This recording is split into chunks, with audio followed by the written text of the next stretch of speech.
Good afternoon. Today I'm exploring the Joshua's Trust properties of Lebanon. We start on the Old Mill Road footpath, which passes between a cornfield and several people's properties. Well, that's unusual.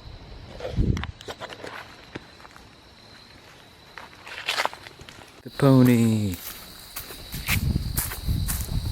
Pigeon Swamp Preserve is 135 acres that was donated by Doctors Mervyn and Olga Little in 1996.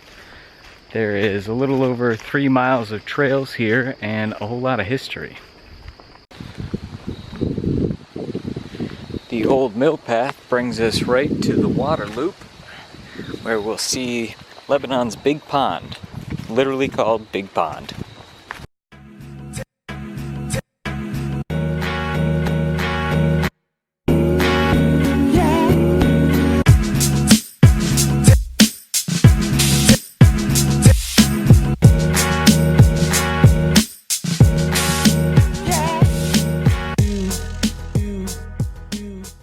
From here on Big Pond, we can get our first glimpse of the history of the area and the mills that used to operate.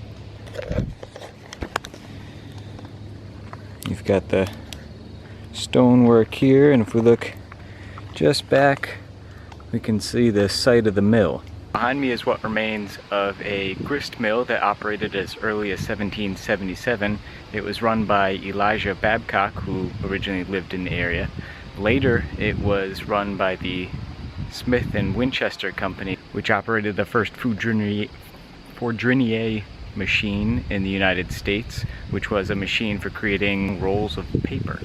Smith and Winchester operated in the area as late as 1960. Both companies dammed the waterways here in order to power their mills.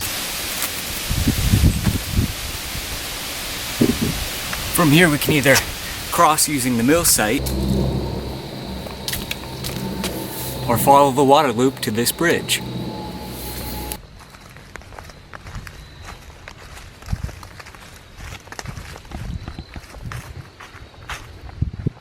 Guess somebody liked myrtle.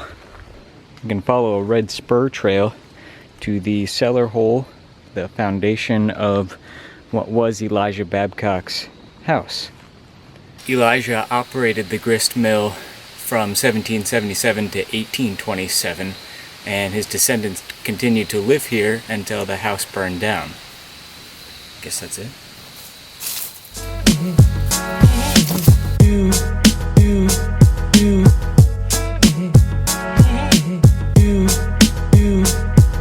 Check that out.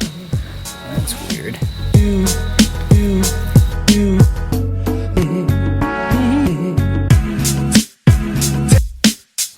Almost looks like somebody dumped their Christmas trees out here.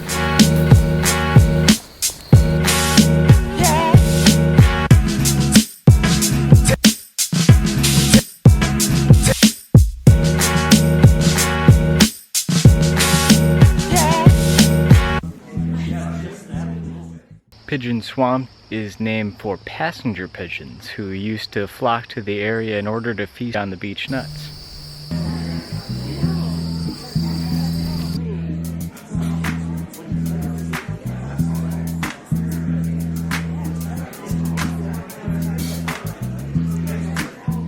From here we come off the trail and onto the woods road behind me, which leads to Pigeon Swamp Road, aptly named, which leads us to this alternate entrance at the end of the road here.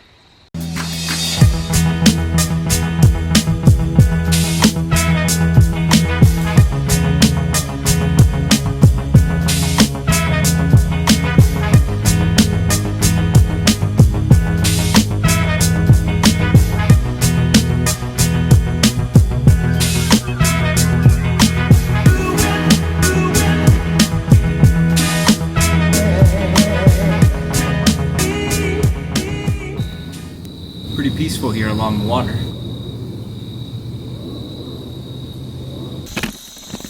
Next is the 6.63 acre 10-mile river sanctuary.